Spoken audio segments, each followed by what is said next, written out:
యోహాను గారు రాసిన సువార్త 5వ అధ్యాయము 25వ వచనం. అదుగదుగో మృతులు దేవుని కుమారుని శబ్దం విను, గడియ వచ్చుచున్నది, ఇప్పుడే మీకు సిద్ధమై ఉన్నది, దానిని వినువారు జీవింతురని మీతో నేను నిశ్చయంగా చెబుతున్నాను. చాలు. ఏమంటున్నాడు? అదుగో చనిపోయిన వారందరూ కూడా ఆయన శబ్దము వినే రోజులు దగ్గరకొచ్చాయి.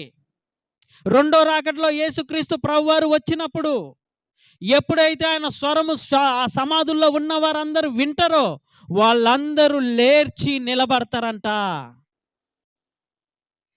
ఎప్పుడైతే లాజరు అతను స్వరం విన్నాడో కుళ్ళిపోయిన దేహం సైతం లేచి బయటకు వచ్చి నిలబడింది. నీ శరీరం కుళ్ళిపోయినా, నీ శరీరం శిథిలమైపోయినా, నీ ఎముకలు సమాధిలో లేకుండా పోయినా, ఇవన్నీ కూడా దేవదూతలు కాపాడుతున్నాయి గనక, ఈ ప్రకృతి కాపాడుతుంది గనక. అందుకే యోబు గ్రంథంలో దేవుడు ఎంత గొప్ప మాట రాయించాడు తెలుసా? మీరు ఇంటికెళ్ళి చదువుకోండి. సమాధి వారికి కావల కాస్తుందంట. ఏం కాస్తుందంట? శిథిలమైపోయి చెత్త వంటి ఈ శరీరానికి సమాధ కాపలా గాయటం ఏంటి? ఒక డబ్బుకి కాపలా, ఒక ధనానికి కాపలా, లేదు ఒక విలువైన వస్తువుకి కాపలా. అంటే మరలా ఈ దేహం లేస్తది గనక సమాధిని కాపలాగా ఉంచాడంట దేవుడు. అందుకే లాజర్ని ఏమని పిలిచాడు? లాజరు బయటికి రా. అలాగే ఆ శబ్దము మనము కూడా వినే రోజు ఒకటి వస్తుందంట. ఆమేన్. ఆ శబ్దము మనం కూడా వినే రోజు వస్తుందంట. యేసుక్రీస్తు వచ్చేసరికి మనమందరం ఒకవేళ చనిపోయి పాతి పెట్టబడితే ఎప్పుడైతే ఆయన వస్తాడో ఆ రాకడలో ఆయన శబ్దం విని వెంటనే లాజరు ఎలాగైతే లేచాడో మనం కూడా అలాగ మట్టిని పెక్కలించుకుని లేచి ఆయన ఎదుట నిలబడతాం. ఆమేన్. ఏమనుకుంటున్నారు క్రైస్తవ జీవితం అంటే? ఏదో వచ్చాము భక్తి చేసి వెళ్ళిపోయాము అనుకుంటున్నారా ఏంటి? అందుకే దేవుడంటే భయం ఉండదు, దేవుడంటే భక్తి ఉండదు, అవసరాలకి దేవుణ్ణి వాడుకునే మనస్తత్వం లేదు. మీరు లేచే రోజు ఒకటి ఉంది. మీరు లేచే రోజు, లేచి నిలబడే రోజు ఒకటి ఉంది. ఆ రోజు కోసం ఎదురు చూస్తూ భక్తి చేయాలి మనం. ఆ రోజు కోసం మనం ఎప్పుడు ఆయన శబ్దం వింటామని ఎదురు చూడాలి. అది తొందరలో ఉందంట, వచ్చి ఉంది అంట. ఇప్పటికే లోకం అంతమైపోయే సమయం దగ్గరకు వచ్చింది. యుద్ధముల మీద యుద్ధములు జరుగుతున్నాయా? జరుగుతున్నాయా లేదా యుద్ధాలు? రాజ్యముల మీద రాజ్యాలు లేస్తున్నాయా? కరువులు, భూకంపాలు వస్తున్నాయా? అనేకమైనవి జరుగుతున్నాయి. ఒకప్పుడు నూనె ప్యాకెట్ 50-60 రూపాయలు, ఇప్పుడు 150 రూపాయలు. అప్పుడు 10 మంది తినేది ఇప్పుడు 2 తినటానికి కష్టం అవుతుంది. ఎందుకు ఈ కరువులు? దేవుడు సృజించిన ఈ సృష్టిలో మానవుడికి ప్రతిదీ ఉచితంగా ఇస్తే ఈరోజు ఎందుకు తినడానికి కష్టమైపోతుంది? అంటే దేవుని స్వరము వినే రోజు తొందరలో ఉంది. సిద్ధపడి ఉన్నారా? సిద్ధపాటు కలిగి ఉంటున్నారా? సిద్ధపాటు కలిగి ఉంటే మీ జీవితం మొత్తం దేవుడు దేవుడు దేవుడు అని బతుకుతారు.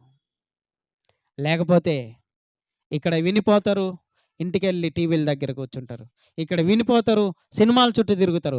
ఇక్కడ వినిపోతారు, మందు చుట్టూ తిరుగుతారు. ఇక్కడ వినిపోతారు, ప్యాకెట్ చుట్టూ తిరుగుతారు.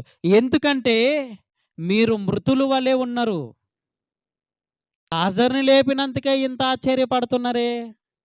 ఒక్క శవాన్ని నేను బయటికి పిలిచినందుకే, కుళ్ళిపోయి పురుగులు తింటం మొదలుపెట్టిన ఈ శరీరాన్ని బయటికి పిలిచినందుకే మీరు ఆశ్చర్యపోతున్నారే. ఒక కాలము వచ్చుచున్నది, ఆ కాలమున సమాధులలో ఉన్న వారందరూ ఆయన శబ్దము విని, మేలు చేసిన వారు జీవ పునరుద్ధానమునకు, కీడు చేసిన వారు తీర్పు పునరుద్ధానమునకు. ఆమేన్. ఈ లాజరుని లేపినందుకే మీరు ఆశ్చర్యపోతున్నారే. అక్కడున్న యూదులకి చెబుతున్నాడు, యూదులారా, నేను దేవుని కుమారుణ్ణని అంగీకరించట్లేదు కదా, దేవుడు నన్ను పంపించాడు మీ కొరకని అంగీకరించట్లేదు కదా. ఈరోజు కూడా యేసుక్రీస్తుని ఎంతమంది అంగీకరిస్తున్నారండి? చెప్పండి. ఎంతమంది అంగీకరిస్తున్నారు? తెలియని వారు పక్కన పెడితే క్రైస్తవ కుటుంబాలు, క్రైస్తవ కుటుంబాలు కలిగిన వారు ఇక్కడ ఆరాధన జరుగుతుంటే అటు నుంచి వెళ్ళిపోతుంటారు. తల్లి వస్తే పిల్లలు రారు, పిల్లలు వస్తే తల్లిదండ్రులు రారు. భార్య వస్తే భర్త రాదు, భర్త వస్తే భార్య రాదు. ఎందుకంటే మీకు తెలియలా వాక్యం యొక్క విలువ. మీరు ఒకరోజు ఆయన స్వరము విని లేగవలసిన వారు. మీకు అంతం అప్పుడే లేదు. మీరిప్పుడు నిద్రలోనికి వెళ్ళిపోతున్నారు. చనిపోవటం అంటే ఏమనుకుంటున్నారు మీరు? చనిపోవటం అంటే అంతటితో అయిపోయింది అనుకుంటున్నారా జీవితం? మీరు నిద్రలోనికి వెళ్తున్నారు. అందుకే ప్రభు యేసుక్రీస్తు ప్రభువారు మాట్లాడుతూ నిద్రిస్తున్నారు, నిద్రిస్తున్నారు అని మాట్లాడతాడు ఆయన. నిద్రలోనికి వెళ్ళిపోతున్నారు మీరు. మరలా రేచే రోజు ఒకటి ఉంది. అది నా స్వరం విన్నప్పుడు మీకు మెలకువ వస్తుంది. బా ఇప్పుడు వరకు ఎంతమంది పూడ్చిపెట్టబడ్డారో, కాలవబడ్డారో, లేదా సముద్రంలో పడి చేపలు తినేసాయో వాళ్ళందరి దేహాలు భద్రపరచబడి ఉన్నాయి. ఎక్కడో తెలుసా? వాళ్ళందరి దేహములు ప్రకృతిలో దాచబడి ఉన్నాయి. ఈ పంచభూతాలు దేవదూతలైతే, ఆ దేవునికి పనివారైతే, ఈ ఆకాశము, భూమి, గాలి, నిప్పు, నీరు ఇవన్నీ దేవదూతలైతే, ఈ దేవదూతలంట ఆయన పిలుపు కోసం వేచి చూసే ఆ పిలుపు కోసం ఈ శరీరాలన్నిటిని భద్రపరిచిందంట. ఎందుకు? ఒక దగ్గర భూకంపం వస్తే భూమి అంతా ఒకటైనప్పుడు ఒక దగ్గర వస్తే ఇంకో దగ్గర రావట్లేదు భూకంపం. అక్కడ ఇవ్వమని దేవుడు ఆజ్ఞించాడు గనక. ఇది వస్తువండి. ఈ వస్తువుని కదిలిస్తే ఈ ఒక్క పక్కే కదులుతుందా, మొత్తం కదులుతుందా? చెప్పండి. మీ కుర్చీ ఉంది. మీరు కదిలిస్తే కుర్చీ మొత్తం కదిలిద్దా, ఒక పక్కే కదిలిద్దా? అంటే ఇది వస్తువు కాదు భూమి, ఆకాశం అనేది. ఎందుకు ఒక దగ్గరే పిడుగు పడుతుంది, ఇక్కడ పడట్లేదంటే ఇక్కడ ఆయనకి ఇష్టమైన వారు ఉన్నారు. అందుకే దేవదూతను అక్కడ పడేయమన్నాడు. ఎందుకు ఒక దగ్గరే భూకంపం వస్తుంది, ఇంకో దగ్గర రావట్లేదంటే ఇక్కడ ఆయనకి ఇష్టమైన వారు ఉన్నారు. అందుకే ఇష్టం లేని వాళ్ళ దగ్గర. ఎందుకు సముద్రం అంతా సముద్రంతో నిండిపోయింది భూమి అంతా, సునామీ ఒక దగ్గర వస్తుంది, ఇంకొక ఊర్లో రావట్లేదంటే ఆ ఊర్లో ఇదిగో నాకు ఇష్టమైన వాళ్ళు ఉన్నారు, నన్ను నమ్ముకున్నవారు. అబ్రహాం గారు ఏమన్నారు?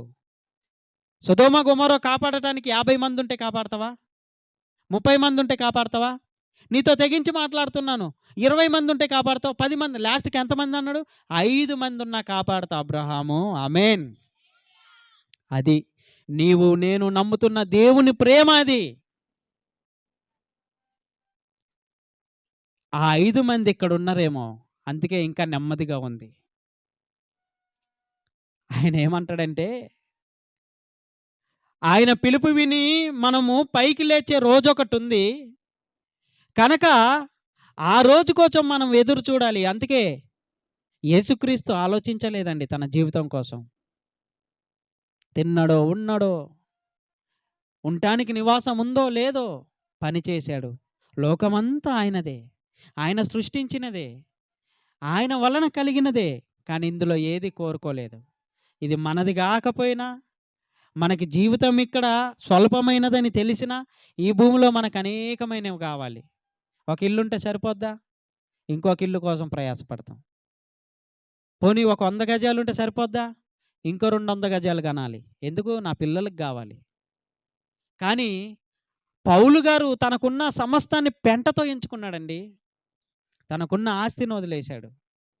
తనకున్న ధర్మశాస్త్రంలో విద్యా ప్రావీణ్యుడు ఆయన. మంచి గ్రిప్ ఉన్నవాడు. తనకున్న పలుకుబడినంతటిని వదిలేసుకున్నాడు. తనకున్న ఐశ్వర్యాన్ని అంతటిని వదిలేసుకున్నాడు. సమస్తాన్ని పెంటతో ఎంచుకొని ఇదిగో సువార్త ప్రకటించడం మొదలుపెట్టాడు. ఎందుకండి ఈ ప్రయాసం అంతా? ఎందుకండి ఈ కర్రలు పాతి తవ్వి, రోడ్లు తవ్వి? పాపం ఆడపిల్లలండి, ఇంట్లో పని చేసుకున్నోళ్ళు రోడ్డు మీదకి వచ్చి కర్రలు పాతి, కర్రలు తవ్వి, పాపం మగోళ్ళు, పురుషులు ప్రతి వారం ఇగో ఇవన్నీ పైకి మోసి, పైనుంచి కిందకు మోసి ఎందుకు చేస్తున్నారండి ఇవన్నీ? ఏం మీ నుంచి మాకేదన్నా వస్తుందని చేస్తున్నారా? ఎప్పుడన్నా కానుకలు పట్టామా మేము? సత్యం తెలియాలి మీకు. ఆయన పిలుపు ఒక రోజు ఉంది. ఆ పిలుపు వచ్చినప్పుడు మన అందరం తిరిగి లేస్తామంతా. లేచిన వారు జీవ పునరుద్ధానికి, తర్వాత తీర్పు పునరుద్ధానికి వెళ్తారంట. జీవ పునరుద్ధానికి వెళ్ళిన వాళ్ళు అయితే పర్లేదు, నిత్యము సంతోషంగా దేవుడుతుంటారు. కానీ తీర్పు పునరుద్ధానికి వెళ్ళిన వారు నిత్యము అగ్నిలో కాలిపోతుంటారు. ఇక్కడ మనకి ప్రేమించేవారు కొద్దిగా నిప్పంటుకుంటే సహించలేం. చూస్తారా? చిన్న పిల్లలకి ఏదన్నా కాలితే, అమ్మో! నా కుమారుడికి కాలిపోయింది, నా కొడుక్కి కాలిపోయింది. మనకే కాలినంత బాధ. అదే మనకే కాలితే? ఒకసారి గవర్నమెంట్ హాస్పిటల్‌లోకెళ్ళి కాలిన వార్డ్‌కెళ్ళి చూడండి మీరు. భయస్థులైతే మరలా ఇంక మళ్ళీ హాస్పిటల్ జోలికి గూడా పోరు. అవసరమైతే ఇంట్లో చనిపోతారు గాని. చూసారా? ఎప్పుడన్నా చూసారా ఎవరైనా? ఒకసారి ఎప్పుడన్నా అనుభవం కావాలంటే వెళ్లి చూడండి కాలిన వాళ్ళ పరిస్థితి. లెగలేరు, కూర్చోలేరు, కూర్చోవాలనిపిస్తది, తాగలేరు, తినలేరు. ఒకవేళ వాళ్ళని పట్టుకొని లేపుదమంటే శరీరం ఊడిపోతుంటది. నరక యాతన. ఇక్కడ కొద్దిపాటి దేహము కాలుతుంటేనే మీరంత ఇబ్బంది పడుతుంటే, మిమ్మల్ని పిలిచిన తర్వాత మహిమ శరీరంలోకిని మీరు ప్రవేశించిన తర్వాత నిత్యము కాలుతుంటారు. అగ్ని ఆరదు. దేవుడు వదిలేస్తారనుకుంటున్నాడా? ఇష్టం వచ్చినట్టు భక్తి చేస్తే ఈరోజు ఎంతమంది వస్తున్నారండి సత్యం దగ్గరికి?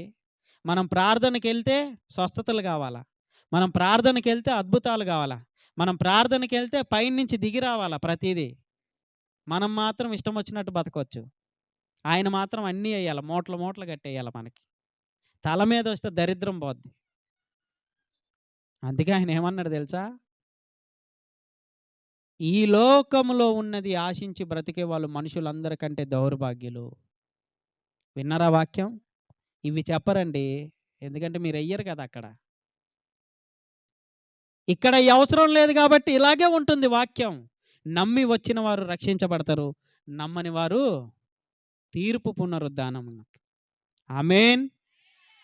స్తోత్రం. మంచిది.